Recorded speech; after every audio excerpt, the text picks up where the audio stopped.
Hello, chefs. Today we're talking fresh pasta, cooking pasta, and managing your kitchen to success. I am Mark Grigsby, your chef and guide through this experience, and this is the IncrEDIBLE Discourse.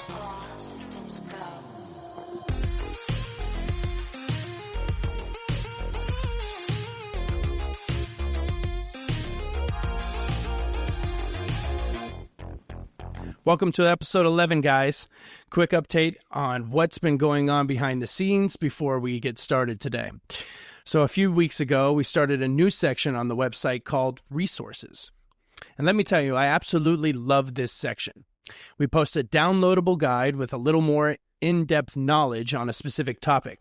The topics are generally the ones that we have spoken about in our episodes and that you can download and print and use for your resource when you create the dishes that we have here before. Many of them are tips, tricks, reminders, do's and don'ts, and procedures on techniques. I thought that this would be a big help for chefs, home and pro, to have on hand. Another source of information for the ever-growing chefs of the world.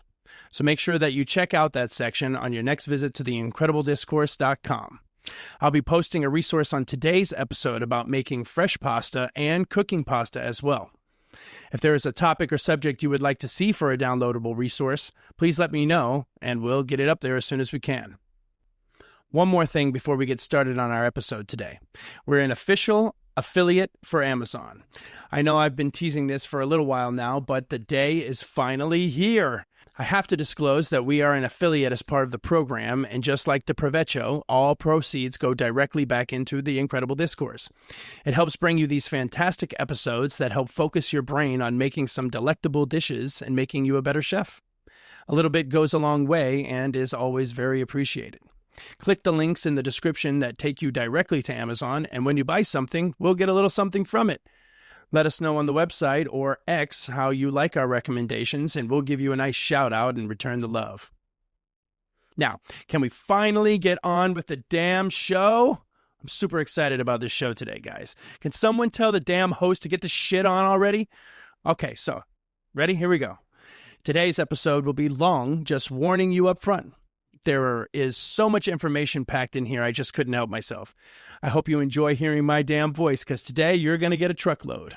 Anyway, so we're exploring fresh pasta today, right? I love fresh pasta. Knowing how to do this will truly change your life. It's really simple to make, doesn't take long to cook, and you can make the dough in advance to kind of spread out the process. We're going to be making a complete dish to complement this pasta recipe today. Because what's fresh pasta without a sauce or condimento, as they say in Italy? Wild Mushroom Ragu with Fresh Pappardelle. Yes, it's a vegetarian dish, but today I wanted to create something with you that really lets the pasta be the star of the dish.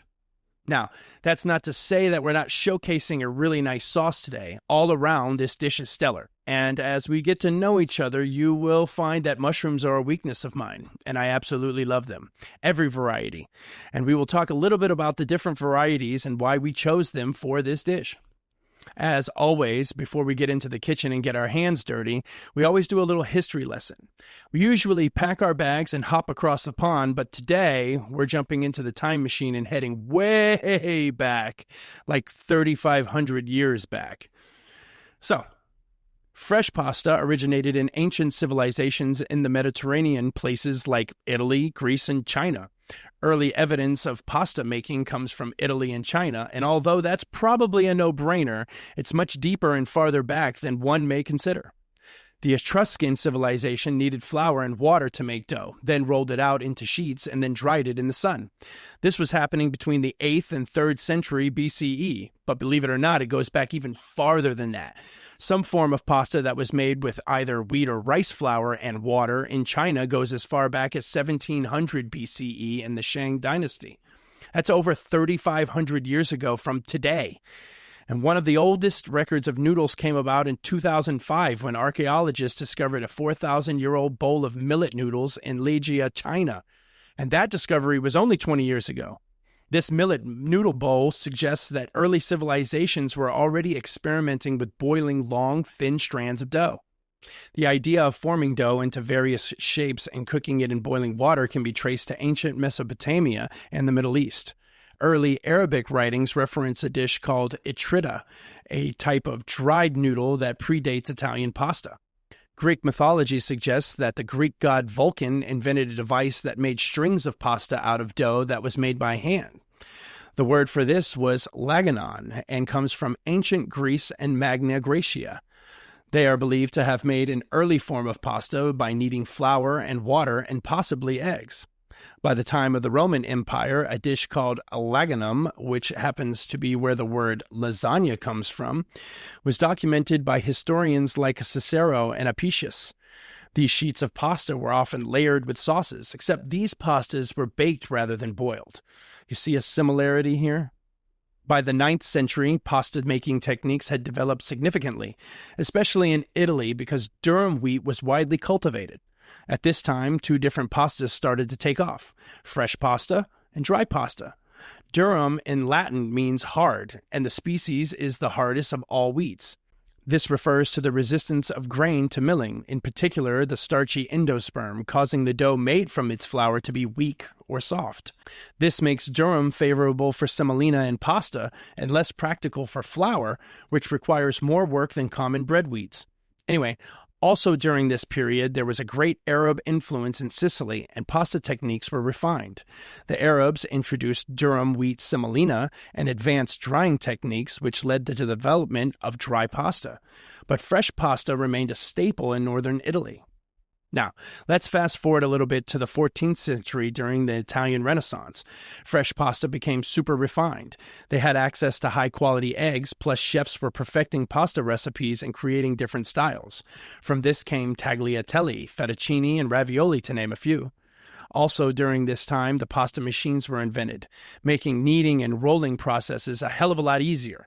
Around 1570, a famous chef from the papal court named Bartolomeo Scappi began documenting fresh pasta dishes in his cookbook Opera dell'arte del cucinare. This was an important staple in the importance of the pasta in Italy. It's important to note that pasta has evolved regionally, different shapes for different purposes and recipes emerging based on local ingredients and tradition. For instance, between the 17th and 19th century, Emilia-Romagna and Bologna created tagliatelle, tortellini, and lasagna. Tuscany created pici and pappardelle. Lombardy and Veneto created stuffed pastas like tortelli and casoncelli. And Piedmont created tarjarin, an ultra-thin, golden-hued pasta due to its high egg content. This period also saw a rise of fresh pasta being served with rich, slow-cooked ragu-type sauces. So after hearing all of this information, which isn't even the tip of the iceberg when it comes to the history of pasta, you begin to understand that pasta, in some shape or form, has been impacting lives for thousands of years.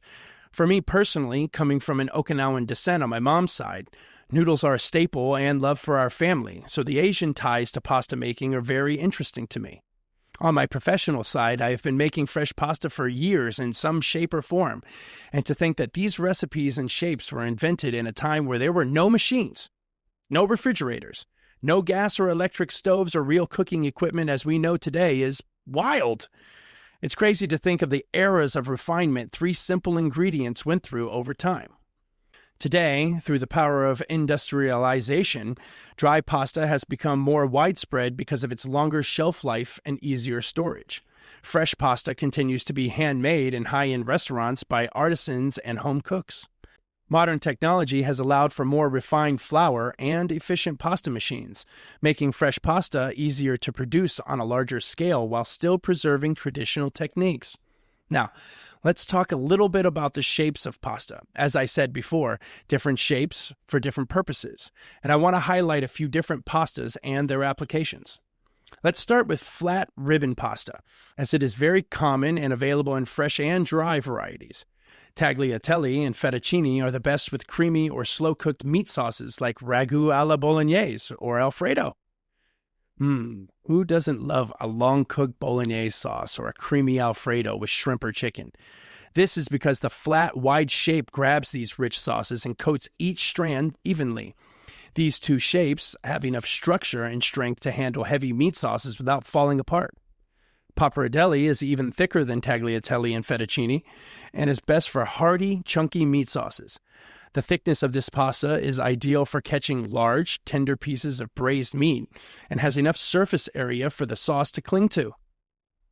Stuffed pastas are made for encapsulating fillings like everyone's favorite ravioli or tortellini. Tortellini is a small, compact-shaped stuffed pasta. It was designed to hold a concentrated bite of flavor. This pairs well with broths or even butter and sage because it's light. Making a light sauce ensures that the filling won't be overpowered. Ravioli is best with butter-based sauces or maybe even a light tomato sauce. Too thick or heavy of a sauce would overwhelm the ravioli's delicate structure and texture. A lighter sauce like brown butter or a simple tomato sauce ensures that the focus always remains on the filling. Or what about agnolotti? Agnolotti usually has a denser filling inside, making it ideal for a rich meat sauce or a simple butter sauce. The rich meat sauces complement its structure, while the simple butter sauces allow the filling to shine. So you see here that the applications for these stuffed pastas are all different. They all come from different parts of Italy as well.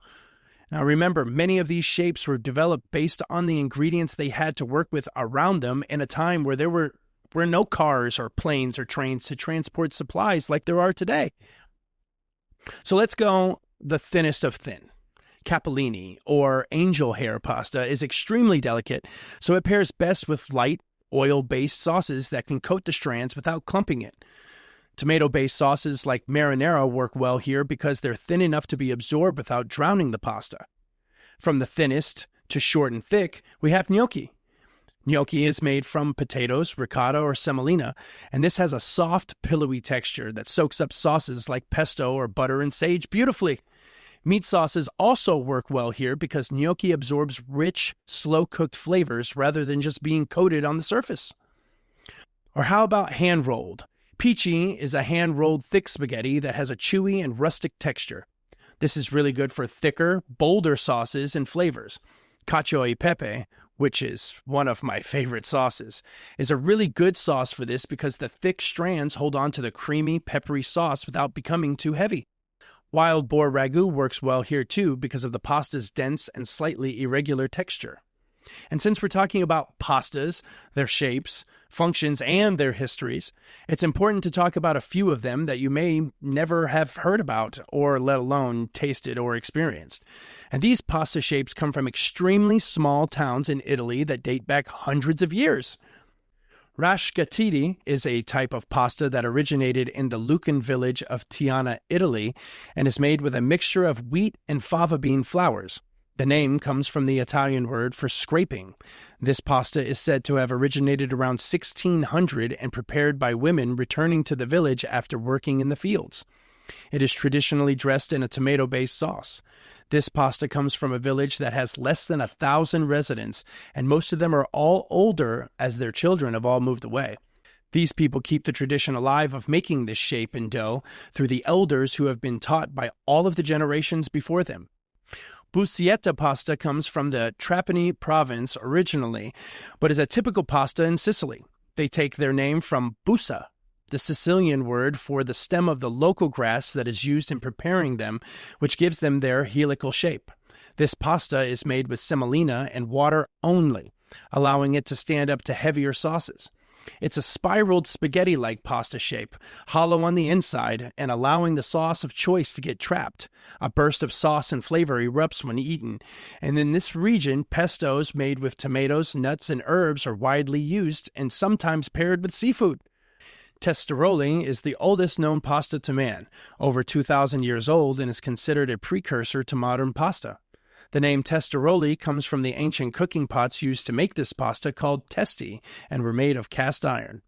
Rather than a dough, as all pastas are made, this one is made with a batter made from flour, water, and salt. This batter is cooked like a crepe, and while it's cooking, bubbles start to form in the batter as the heat rises up. Testeroli makers claim that you know if the batter was optimal when these bubbles form. When cooled, these bubbles ultimately turn into little pinholes that you can see through. The pasta is cut into diamond shape and commonly served with pesto, olive oil, and cheese. The little holes serve a huge purpose. It traps the sauce or condiments so that when eaten, the pasta holds the flavor. Now, after all of that, I apologize for today's history lesson being so long, but there's so much more to pasta than the common person knows. This information creates such a deeper appreciation for it, especially when you're making it. Not to mention the endless possibilities and combinations you can create from it. I hope you took something away from this information and it inspires you to create some great dishes. So, let's go through the basic components of pasta, the flour and the eggs. There are many different recipes out there for fresh pasta, and unlike other recipes where the recipes are variations based on availability and preference, the ingredients for pasta kind of serve a purpose. Let's start with the flour part. Why is flour essential to pasta making? Well, flour provides the structure of pasta due to the formation of gluten. I guess before we can talk about the formation and why it's important, we should identify what gluten is. Gluten is a protein found in wheat or other grains that gives dough elasticity, structure, and chewiness. Without it, bread wouldn't rise, pasta wouldn't hold its shape, and pizza dough wouldn't stretch. And gluten isn't a substance that's readily available in flour. It's developed. It's formed when two proteins, glutenin and gliadin, combine with water. The glutenin provides strength and elasticity, while the gliadin adds extensibility and flexibility. When flour is mixed with water and kneaded, these proteins link together to create a gluten network. This network traps air, giving pasta its bite and bread its rise. More gluten, like more semolina-based pasta dough, makes firmer, chewier pasta, while less gluten doughs, like 00 flour egg pasta, makes for more softer and delicate pasta. So, let's go back to the role of flour and its importance. Different flours essentially mean different textures. 00 flour is extra fine, softer, and leading to ultra-fine, soft, silky pasta like tagliatelle or ravioli. Semolina flour is a more coarse flour that is high in protein, which gives you a firmer bite, perfect for cavatelli or orecchietti. And then there's all-purpose flour, which is everyday flour used for almost everything, but not anything in specific, if that makes sense. This flour provides a balance between structure and tenderness. And there are plenty of recipes out there that have a mix of two or even all three of these flours. It really depends on what your end game is. It's not a preference in ingredients, it's the application in which you're going to use the pasta for.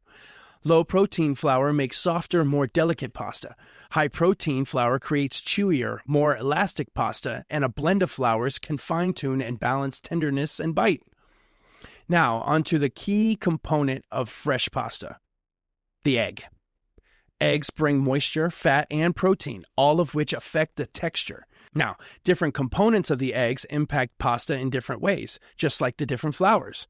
Egg whites add strength and elasticity, which helps hold the pasta together.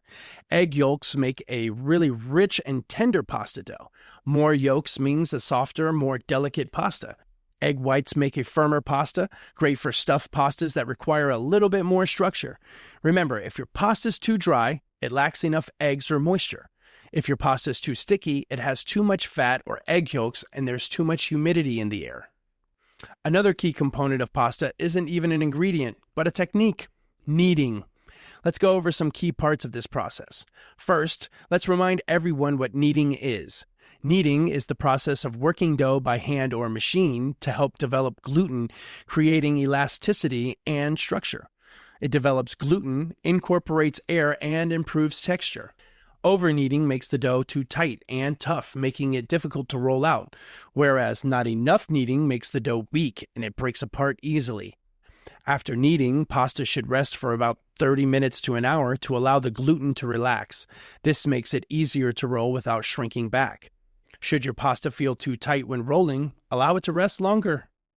The last major component is hydration. Flour hydrates over time, absorbing moisture from eggs and water. Hydration affects rolling, cooking, and ultimately sauce absorption. Well-hydrated dough cooks evenly, retains texture, and absorbs the sauce better rather than repelling it. If your dough is too dry, knead in a teaspoon of water at a time. If it's too wet, dust sparingly with flour, but be careful. Too much flour will make your dough tough. Now let's go over the equipment you're going to need to make this outstanding pasta dish. As usual, you can find all of these things on Amazon. And if you use our link, you would be supporting the show in a big way, which we surely appreciate. Hopefully soon, we will also have affiliate options for Target as well. This way you have more options. Anyway, let's get into it. Now, there are 2 ways you can make this recipe, by hand or by stand mixer with the pasta attachment. I'm going to list all of the ingredients to make this both ways, as well as give you the method to make it both ways.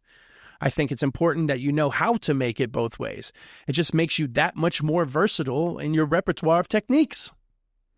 So, for those without the stand mixer and pasta attachment, you're going to need a fork.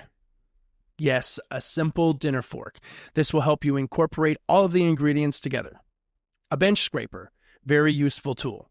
It helps to keep all of that loose flour and everything in one place. A scale. This can be digital or analog, though I find that digital scales are a lot easier to find and cheaper than they ever were nowadays. Plastic wrap. This is so that you can keep your dough from drying out. Pasta machine or crank. Now look, we're making pappardelle here, so this isn't 100% necessary. Will it help you do it faster and you'll be a lot less tired? Yes. Does it cost hundreds of dollars? No. The one in the link is right around $45 to $60, and that might seem like a lot, but the reality is you're going to use this more than once when you figure out how easy and delicious this recipe is. It's so worth it, I promise you. And lastly, a pasta cutter. Sure, you can get one of these, and no, they're not expensive. Again, I'll have a link for one that works really well for this, but you could use your chef's knife for this particular recipe. The pasta cutter helps you keep very uniform and even strands of pasta. You're going to need 2 large pots for this, one for the pasta water and the other for the mushroom ragu that we're going to make. I'd say 6-quart pots should work well with this. A deep 3 to 5-quart skillet or large Dutch oven also works really well here too. Then you're going to need your trusty old tongs, a ladle, measuring equipment, a wooden spoon or spatula, a microplane, and a colander to strain your pasta finishes out this list. Now this might seem like a lot, but these things are things that if you are a home cook who cooks a lot, you should have. It helps you be more versatile in the dishes you can create. And if you're a professional cook, most of these things you already have. Outside of these things, I will also link a KitchenAid stand mixer with a pasta attachment in the notes. I recommend this 100%. There is nothing better than a KitchenAid. It literally does everything your food processor and blender doesn't. In all of my kitchens, home and pro, I've always had those 3 pieces: food processor, KitchenAid, and blender. They're must-haves. All right, now let's talk ingredients. For the pasta, you're going to need 300 grams or 2 cups of 00 flour plus more for dusting. Now you could use a mix here of 200 grams of 00 flour and 100 grams of semolina flour, but for this recipe we're going to stick to the basics and just use 1 flour. I like the 00 here because it makes the pasta super tender without sacrificing strength. Now you're going to need 3 large eggs at room temperature, a teaspoon of olive oil, and a half teaspoon of salt. For the ragu, you're going to need quite a few things. 3 tablespoons of olive oil, 2 tablespoons of unsalted butter, 1 medium onion finely chopped, 3 cloves of garlic minced, 1 large carrot diced really small, a celery stalk also diced really small, and 1.5 pounds of mixed mushrooms, oyster mushroom, cremini mushroom, and shiitake. About 1/2 pound of each will do, and you're going to cut the creminis into quarters, slice the shiitakes, and peel the oyster mushrooms from the base. You're also going to need a 1.5 teaspoons of salt, 3/4 of a teaspoon of black pepper, 1/2 teaspoon of crushed red pepper. This provides a very small kick, but you don't have to have it. I like a little bit of kick, so I added it. 3 tablespoons of tomato paste, 3/4 cup dry red wine. A Pinot Noir works really well here in Oregon or a Burgundy. 1 can of crushed tomatoes, 3/4 of a cup of vegetable broth, 1.5 teaspoons of dried oregano, 1.5 teaspoons of dried thyme, 1 bay leaf, a 1/3 cup of heavy cream, 1/2 cup of Parmesan for your garnish, 1/4 cup of fresh basil and parsley chopped for your garnish, and a zest of 1/2 lemon also for your garnish. Now, before we get into how we actually make this dish, let's go over a few things here.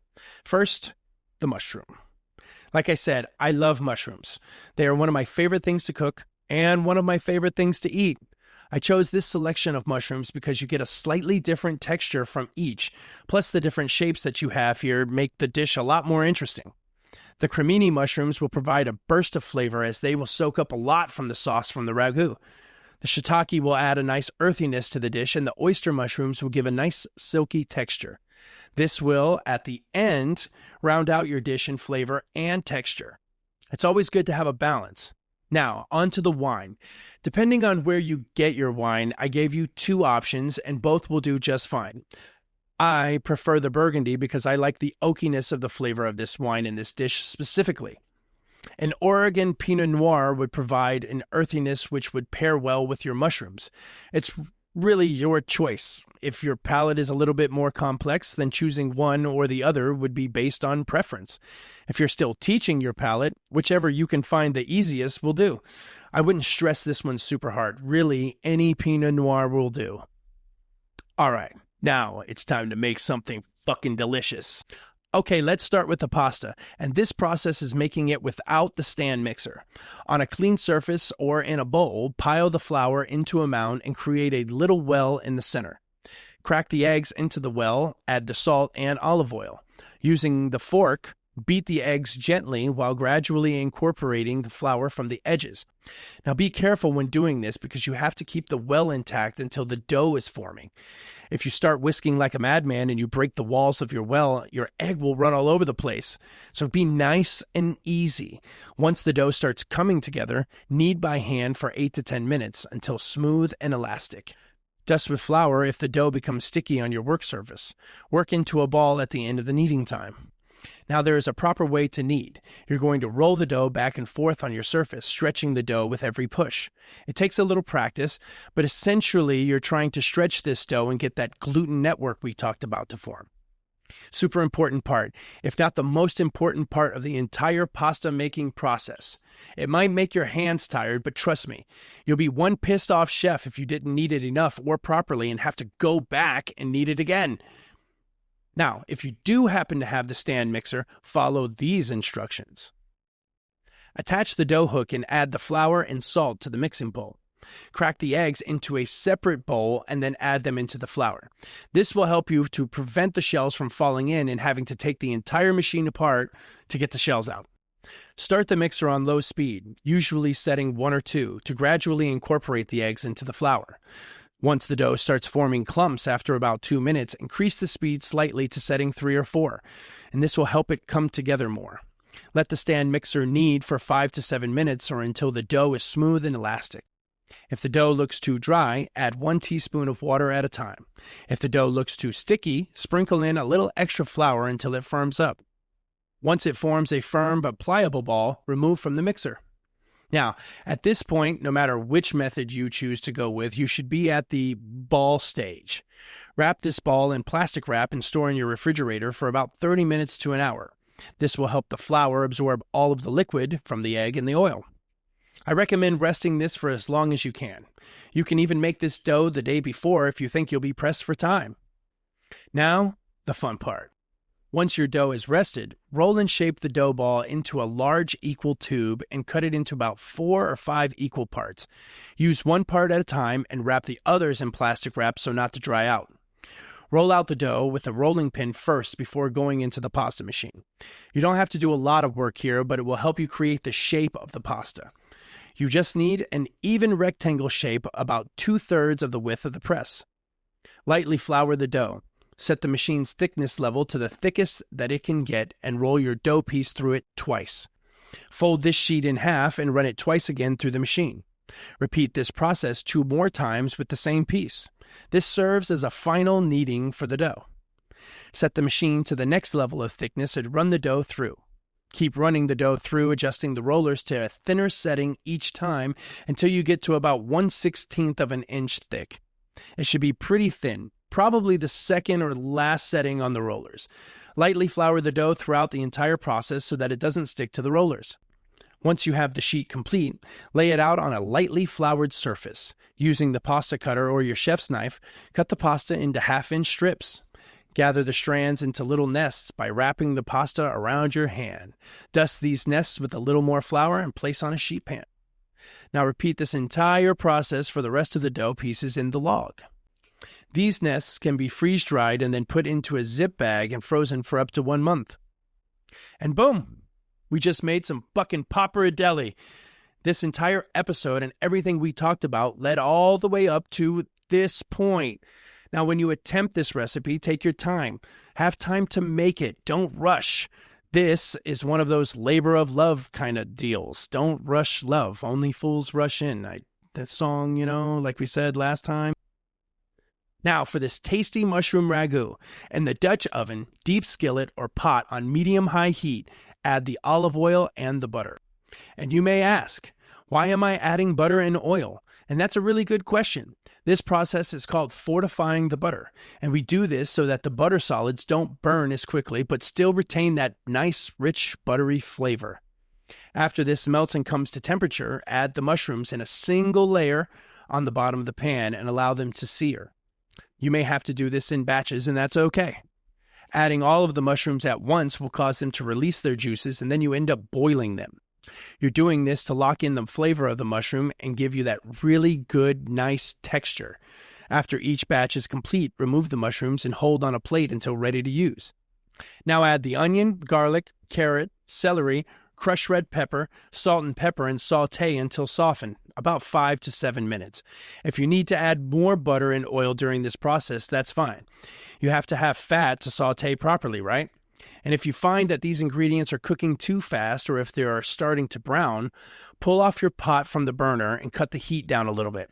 It's important that we sweat these vegetables, no color. Stir in the tomato paste and cook for 2 minutes until it darkens slightly. Cook out the taste of the can and develop that beautiful fond on the bottom of your pot. Pour in your red wine, stir and let it reduce for 3 or 4 minutes, scraping up any brown bits off the bottom of the pan. We all remember how to deglaze, right? Of course you do, because you're liked and subscribed to the show, and now you're on your way to being a super chef. Now add the crushed tomatoes, broth, oregano, thyme, bay leaf, and now the mushrooms, and any juices that are left in the holding plate. Raise the heat and bring to a simmer, then reduce the heat to low and cook uncovered for 25 to 30 minutes, stirring occasionally. And this is a really light simmer, not a boil or a hard simmer, a nice light simmer. Give these beautiful ingredients the opportunity to meld and bloom. Now, should you notice that the liquid is seizing and drying out, add a half cup of water at a time to get that saucy consistency and bring it back to life. At the end, remove the bay leaf, stir in the heavy cream for richness, and cook for about another minute. Now taste this shit, impress yourself, and pat yourself on the back. And then once you're done patting yourself on the back, you're going to take it off the heat and you're going to cover it. We're going to reserve this until we need it. Now it's time to cook that pasta you busted your ass on. In the second large pot, fill with water about 3/4 of the way up and add about half a cup of salt. Bring this water to a rolling boil, and this is one of the few times I'm going to tell you to boil hard, so go nuts here. When the pot has reached the rolling boil, add the fresh pasta in. Tease this pasta with your tongs by lightly grabbing it in an upward motion. This keeps the pasta from sticking to each other and sinking to the bottom and burning. You should do this occasionally throughout the entire cooking process. Fresh pasta cooks way faster than dry pasta, about 2 to 3 minutes total. You have to be careful here because if fresh pasta is too overcooked, it'll start to get really mushy and disintegrate into the rolling water. Taste the pasta and make sure that it is al dente, or how you want it to be cooked. I recommend al dente because you're going to cook this pasta again in the sauce. Remove 1 cup of the pasta water and hold it to the side. This is going to be in case your ragu gets a little thick and you need to loosen it up. The salty, starchy water is best for this versus the regular water. Now, strain the pasta into the colander and shake off any excess water. Let's talk about some plating methods and garnishing tips that will help your dish look just as incredible as it tastes. You can plate this a couple of different ways. If you're at home, you could just throw the pasta right into the ragu, toss and garnish, and then serve in the middle of the dining table family style just like that. Or you could portion out the pasta into individual serving bowls and ladle the ragu on top, garnish, and serve. If you're in a restaurant, you've made this ragu way in advance and have heated up the portion you need in a sauté pan when the ticket came in. After you blanch the pasta and shake out the excess, you will add it to the sauté pan with the ragu and toss. To make a great presentation, twist the pasta around your tongs and carefully place the nest directly into the middle of the bowl. Then add your sauce on top, then garnish. Garnish with the grated or shredded Parmesan first so that the white cheese pops against the red sauce. Then top that with your chopped parsley and chiffonade of basil, and then your zest of lemon and send it through the pass. In any case, you just made a killer dish that is sure to please. Now, I know today's recipe and backstory was a lot to digest at once, especially if you've never made fresh pasta before. But if this is the case, listen to this episode again and pay attention to the steps and don't skip over the history. Let that shit seep in so you have something to appreciate at the end of this whole deal. This recipe feeds 4 to 6, and rightfully so. After going through all of this effort, you better have a group of people patting your ass on the back. Not to mention, you probably fucked up your whole kitchen, and you need some full little helpers to restore your laboratory back to the way that it was before your tornado ass got in there. Don't forget to clean your crank and pasta attachment, and don't do it with water because it'll rust the parts. If you don't clean it, the pasta will harden, and then the next time you go to use it, you're going to get little bits of hard pasta stuck in your dough. Yes, this tip is directly from experience. Don't forget to post pictures of your work and tag the IncrEDIBLE Discourse on X. Best one gets a shout out from yours truly. And now that our bellies are full, you know what time it is. It's time for Food for Thought, or what I like to call Pro Tips from a Chef's List. Today's first topic is all about, you guessed it, cooking pasta. I figure while we have pasta on the brain, may as well finish the thought. I decided that I would elaborate on some do's and don'ts when cooking pasta, and to help give you guys the best chance at nailing pasta every single time you cook it. Most of all, this will be in a downloadable resource on the IncrEDIBLEDiscourse.com, so you have something handy and to refer to. Let's jump right into this, shall we? I have 9 rules of thumb that you should follow when cooking pasta. If you follow these rules, you'll have perfect pasta pretty much every single time. Rule number 1. The amount of water you boil for pasta matters. Believe it or not, it's true. The amount of water you use is part of the recipe. Even in the smallest of settings that you may not have noticed, it matters. Ever boiled the macaroni in those little craft boxes? You'll notice that the package doesn't just say boil in water. It gives you a measurement that you should follow. The common rule of thumb here is 4 to 6 quarts of water for every pound of pasta you're going to make. Using too little water will make your pasta overly starchy and gluey. Having too much water takes the pot too long to boil and dilutes the starch in the water. Rule number 2. Salt like the ocean. Adding enough salt to your pasta water is key. The rule of thumb here is about 3 to 4 tablespoons per every gallon of water. This seasons the pasta itself, enhancing the final dish you're making. Taste the water. It should be somewhat salty. When I was a young sous chef, I worked for a chef who used to tell the brigade, salt like the ocean, whenever someone would ask how much salt should go in the pasta water. Now, salt like the ocean may be a little bit overboard, but the water should have some taste. Rule number 3. Don't add oil to the pasta water. Now, I might get a little pushback on this one because I actually know people who would put oil in the pasta water. And maybe their thought process could make sense, but when science is applied, it's actually a dumbass move. Adding oil to the pasta water makes the pasta slippery and prevents whichever sauce you're tossing it in to stick. It actually makes the sauce repel from the pasta, which defeats the entire purpose of what you're doing. Stir shorter pasta and tease longer pasta with tongs to prevent sticking and clumping. Now, one may ask, can I toss the pasta in oil if I'm cooking off a lot in advance? And the answer is you could, yes. But here's a pro's tip from yours truly. Add this pasta in a single layer of the dish and cool down your pasta water until it's warm. Toss the pasta in a small amount of the water and then chill. The residual starch in the water will coat the pasta and prevent it from sticking. Rule number 4. Save that pasta water. The water that you boil the pasta in can be used to help emulsify sauces and thicken or loosen them up depending on what you're doing. Just like in the recipe that we did today with the mushroom ragu. If you cook it for too long, it thickens up. Now, you could use regular water to do this, but you would get a much better consistency from using the pasta water. The starch actually helps it keep that sauce consistency without having to do much else. Rule number 5. Never rinse your pasta. Never, ever rinse your pasta in water. It rinses off the starches that help the sauce that you're adding to stick. Now, if you're making a pasta salad or a cold pasta dish, then yes, rinsing your pasta is something that you should do so that your end dish isn't gummy. But for warm pasta dishes, you should be boiling the pasta, straining it, and then immediately adding it to your sauce. Which brings me to my next rule. Rule number 6. Finish cooking your pasta in the sauce. So throughout this episode, we've used the term al dente multiple times. It refers to pasta that is cooked just enough to be tender but still offers a slight resistance when chewed. And we cook our pasta this way because we want to finish cooking it in the sauce. We do this because the pasta absorbs liquid as it cooks. It only makes sense to finish cooking it in the sauce so that it can absorb the flavor of that sauce.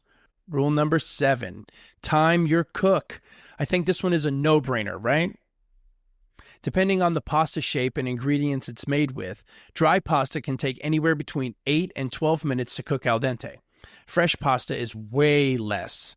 But I'll share a little secret with you. You know how to tell when pasta is cooked properly? You fucking taste it. Yes, it's boiling hot and that may intimidate you, but keep in mind, it's flour and eggs, not a fucking dragon. So take a little piece out, wait till it cools, and after a couple of seconds, then eat it. If it sticks to your teeth and gets stuck, it ain't ready. If you eat it and it just falls apart in your mouth, you've overcooked it. Besides, you should be tasting everything anyway. You're honing that palate, right? Rule number 8, cook the pasta last. Always make your sauce first. And of course, there's always exceptions, but for 98% of the pasta dishes you're going to make, you can make the sauce first. Cook your pasta last. You shouldn't have your pasta waiting on the sauce. The longer it sits there waiting, the longer it continues to cook, and eventually will overcook and turn into mush. You have to set yourself up to cook the pasta, strain, and then immediately get it in the sauce that you're going to finish cooking it in. This is one of those little things where you plan your cook correctly, but will elevate your dish so much more. A lot of the time, it's not the ingredients that make your dish mediocre. It's the technique you didn't execute properly that drags the dish down. And lastly, rule number 9, learn the twirl. Teach yourself to twirl longer pasta and present it on the plate a little elegantly. If you're at home, maybe you're just trying to feed your family and the presentation doesn't really matter. But in a restaurant, people are paying good money for your dishes, or maybe you're cooking for someone at your house that you're trying to impress, and you got to make it look good. You've done all this work to make Chef's amazing mushroom ragu. Now close the deal and make the shit look nice. The impression will last much longer. I mean, you could throw it on the plate and make it look like shit, and that'll leave an impression as well. But we're trying to become better cooks, right? So that's the entire reason why you're listening to every episode of the IncrEDIBLE Discourse so far. Yeah? Yes. Using these tips will unquestionably elevate your pasta cooking skills. Use them. That's why I'm sharing them with you. I will add a downloadable resource that has all of this information on it for you to have with you. Practice them. You won't get every single one the first couple of times, but as you continue to use them and learn and grow, they will become second nature to you every single time you make pasta. I have a funny story that I like to share about cooking pasta, and my professional cooks enjoy me telling this story. Most of the cooks or chefs who have worked with me at some point have heard this story on numerous occasions. Anyway, so I was working for this little Italian place here in Miami, and as a matter of fact, I was actually consulting the owner and trying to develop working systems that they could duplicate at the second restaurant they were getting ready to open. So one night, they were a little light-staffed and asked me to work on the line, which I didn't mind. I love working on the line. The executive chef was also working the line that night, and when I arrived for my shift, he told me that I would be cooking and he would be plating. Now, in this kitchen, the sauté station or pasta station was the busiest station outside of the pizza station. So it usually takes 2 people to work on this station, one preparing the sauces and one preparing the pasta and plating. So this guy tells me that he's going to show me how it's done, which is wild because, you know, it's fucking me. I can throw down, but I said, okay, chef, and jumped onto my station without my usual egotistical nonsense. Now, at this point in my career, in this particular place, I wore shorts a lot of the time on the line. We all did, but it was at our own risk, I guess. So as we start to pick up, this guy is blanching the pasta in the boiling water, takes the whole basket out of the water and slings the hot water on the ground right at my feet between us.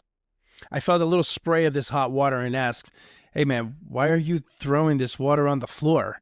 And this guy laughs it off, and then we keep going. Then it happens again, and then again. And after a few times, I had to speak up. The big mouth in me wasn't going to allow this guy to burn me unnecessarily. So I speak up, "Yo, stop throwing the water on the floor. First of all, you're making a big goddamn mess for no reason and wasting the water. And second, if you throw this water and it hits me in the ankle, we're going to have a big problem." And he laughs it off again and tells me how they do it in real restaurants. Well, now I'm pissed off because I know you're doing it just to be a dick. And those who know me, I can be the biggest one of them all, so don't test the water. Pun intended. The next order of pasta comes in, and sure enough, this guy throws the water to the ground, except he hits me in the fucking ankle. Bro, I went off on this dude like he's never seen before. After I yell at him and I hit him with the, "Yo, I just told you not to throw the fucking water on the floor and now you burn me. Who the fuck throws the boiling water on the ground?" He looks up and says, "Well, I do." And I lost my shit. Literally. I tell him, "No, the fuck you don't. Not anymore. The next time you throw the water on the floor, I'm going to kick your ass. For real, man. I'm going to kick your ass." And he tells me, No. I don't want any problems. I don't want to fight. You should be wearing shorts so you can get burned." Which this comment made it even worse. And I say, "No, I'm not going to stop wearing shorts because you are intentionally trying to burn someone. Throw the water again, and I promise you I'm going to whoop your ass here in front of everybody. I dare you." Needless to say, there wasn't a lot of talking between us for the rest of the shift, and I led the entire line through that dinner service. Never again did we work together on the line. Hell, he only lasted all of a month after that incident. Throwing the boiling water on the floor was the least of the things that this guy was fucking up. But that's just another whole story for another show. Just a humorous memory I thought would be funny to tell you since we are talking about pasta today. So word of advice, if you're on the line on the pasta station working right next to someone, don't throw the fucking water on the floor. It's fucking stupid. And I would say that this is common sense, but common sense ain't all that common, I guess. Now, for you guys, my young professional apprentices. Today's advice comes from a place that all chefs feel at some point in their careers. Shit, after all this time, I still feel it from time to time. And that's frustration. Frustration often occurs because we're not managing as well as we think we are. Remember that the team you're leading is only as good as you lead them to be. And yes, there are isolated cases of poor cooks and staff, but those you can easily identify and fix. But there are days when you feel like you're running in quicksand, and one thing goes wrong, and then another, and then another. And before you know it, you're overwhelmed and don't know how to fix it. So the following tips are designed to keep you from getting to that point. These tips will help you to be able to see what's happening in the kitchen and keep your team on their toes. These tips will foster accountability and strong culture that you can build on every single day. I want to start with tunnel vision. For young chefs, sous chefs, and lead cooks, this can be one of the worst enemies. You can get so caught up in what you're doing that you stop paying attention to what everyone else is doing. And when you become so overly focused on the task that you're working on, that's when shit starts falling apart, falling through the cracks, and is often the moment you step into this quicksand. A tip that I tell my young chefs is always take on smaller jobs on the task list that you've set for the day. Sure, there are things that maybe you are the one that does it, things that require your certain expertise.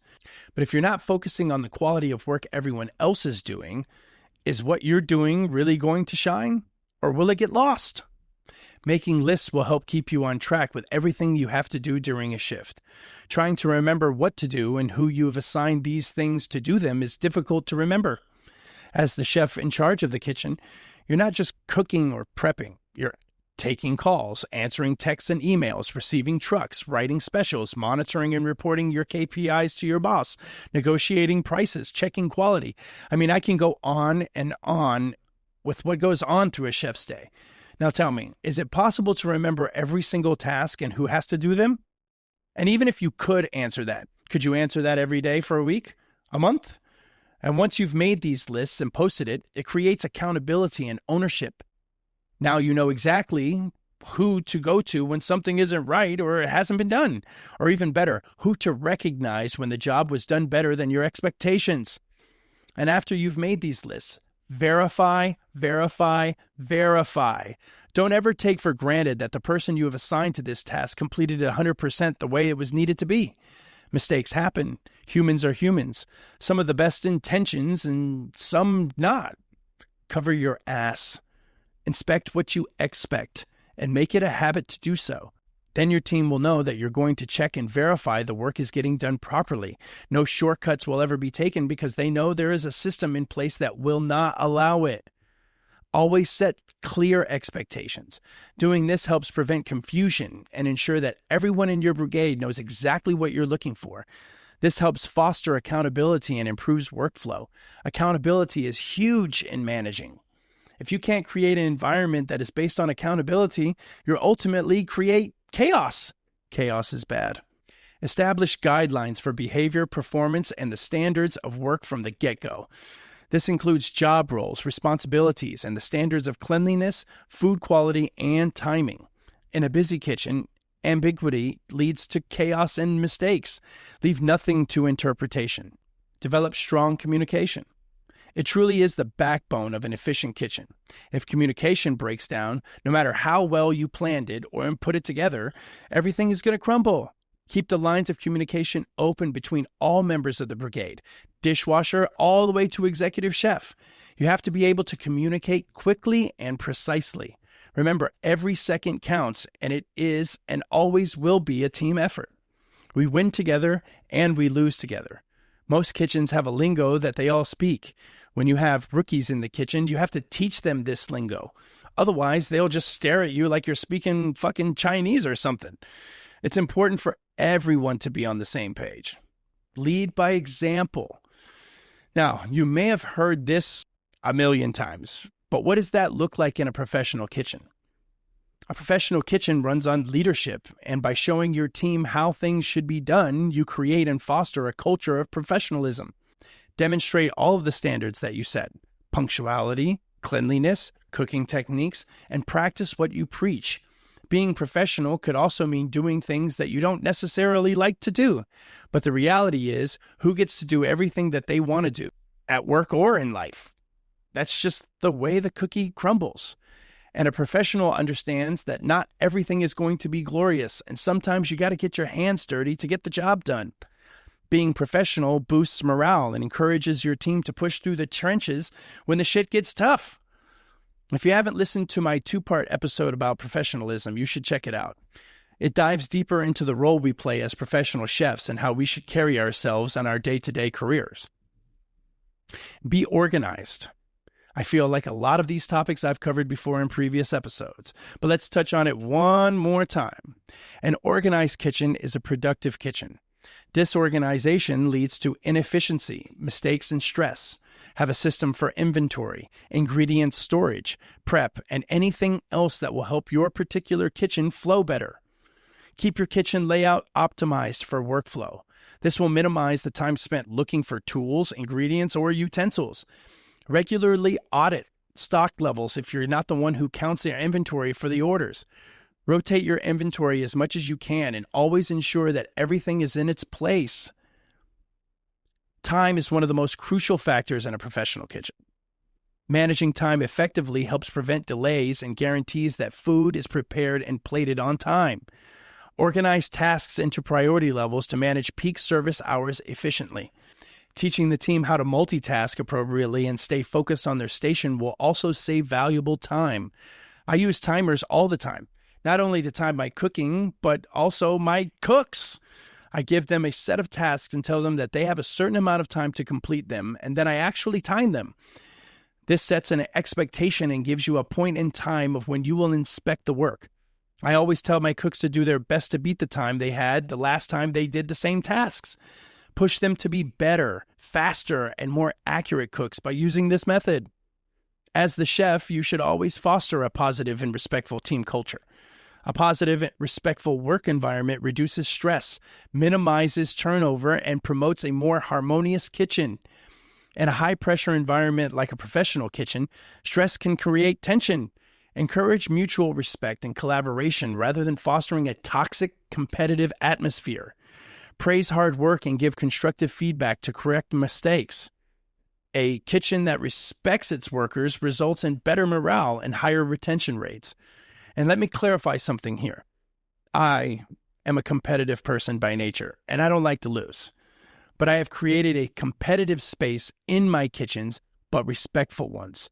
There's nothing wrong with pushing each other to be better by being competitive, but there is a right and a wrong way to do this. Always keep in mind that you are in the same boat, rowing to the same place. Push each other, but build each other same time. Win-win. Food quality is your reputation, and it needs to be consistent. As a leader, you need to oversee the preparation and presentation of every dish that leaves your kitchen. Conduct regular taste tests, ensure recipes are followed correctly, and maintain portion consistency. Instilling a pride in the quality of work among your team will maintain a high standard and give your staff something to look forward to every day. It's amazing the wildfire that ensues when you create a work environment of high standards. A safe kitchen is a productive kitchen. It's essential to avoid accidents and health violations. Follow all safety food regulations and ensure your team is properly trained in handling equipment and ingredients safely. Enforce cleanliness, proper food handling, and the use of personal protective equipment. Regularly inspect your kitchen for hazards like wet floors, hot surfaces, or sharp objects. A safe environment helps reduce injuries and illness. This is pretty self-explanatory, but safety cannot be emphasized enough. Learn to adapt to the pace and flow of your kitchen. Kitchens are dynamic, fast-paced environments as is. The ability to adapt to change quickly is crucial to maintaining order. Be prepared for unexpected changes, whether it's a change in guest volume, supply shortages, equipment malfunctions. It happens. Stay calm under pressure and encourage your team to do the same. When you're flexible and adaptable, your kitchen will be able to weather any storm. I've heard a saying in professional kitchens my whole career. If it's possible to happen, it's likely it will. And so with this in mind, the chef is always poised and collected during the worst of any situation. Being cool, calm, and collected instills confidence in your team that you can handle the pressures of the job. If you can't stay cool, calm, and collected, how can you expect them to be? Lead by example. Lastly, implement staff development and training. Continuous learning is vital for improving performance and keeping morale high. Provide your team with ongoing training and improve their skills and ensure they're up to date on industry trends. Offer career advancement opportunities, mentorship, and skills development. This not only improves your kitchen's performance, but also keeps your staff motivated and loyal. Work one-on-one with them and take the time to help them perfect their skills. No one wins when you are the be-all, end-all of knowledge in the kitchen. Pass your knowledge on and help them perfect their craft. Training them and setting your expectations cannot be emphasized enough. You can't expect them to perform something that they do not know how to do, and that's just in any job or field. Now look, I know it's a lot to digest here, but that's the job of the chef. We didn't even talk about the actual physical duties that you have to perform of your job. So if you're a new chef, sous chef, or lead cook, understand that this list should help you realize that it's not a small job to be a chef. For intents and purposes, in my humblest of opinions, not everyone can do this job. The stress is extremely high. The amount of knowledge you have to possess and perfect is enormous. It takes time to do a great job in this position. You have to do these things every day with repetition so that it becomes second nature to you, like it's a part of you. When you see something fucked up, your spider sense goes off and you just immediately know. So new chefs understand that being the best cook is really just the tip of the iceberg when it comes to becoming the chef. Most chefs will tell you that they wish they got to cook more because all the extra shit that comes with this job is taxing mentally and physically. Take pride and interest in the journey of learning and perfecting all of this shit because at the end of the journey, it's truly enriching. Keep learning. Keep pushing. Push those around you. Be better than yesterday, today. Focus on that and you will be fine. Trust me. I've done this many, many times before. Again, chefs, I apologize that this episode was an extended episode compared to what you are used to when you tune in. However, in my defense, I thought that this episode really gave you something to think about on many fronts. How to make fresh pasta, where it came from, how to cook it, and then how to manage your brigade. If you take a minute to examine just how much information was unloaded here, you'll realize your brain just doubled in size. I hope you try making today's recipe and have fun with it. Like I said at the beginning of the show, this is truly therapeutic for me. It does take some time to master and get good at, but it's totally worth it. Send us pictures of your work on X and tag us for a chance to get featured on the show. And check out the IncrEDIBLEDiscourse.com. We have a lot of downloadable resources that will help you out with your culinary journey, including one based on today's show about pasta. Check out the blog and sign up for the newsletter while you're up there. Lastly, like this episode and subscribe to the show so you never miss a beat. It was great talking to you guys today. Thank you for your time as always. I'm Mark Grigsby, and you've just been put through the IncrEDIBLE Discourse. Till next time.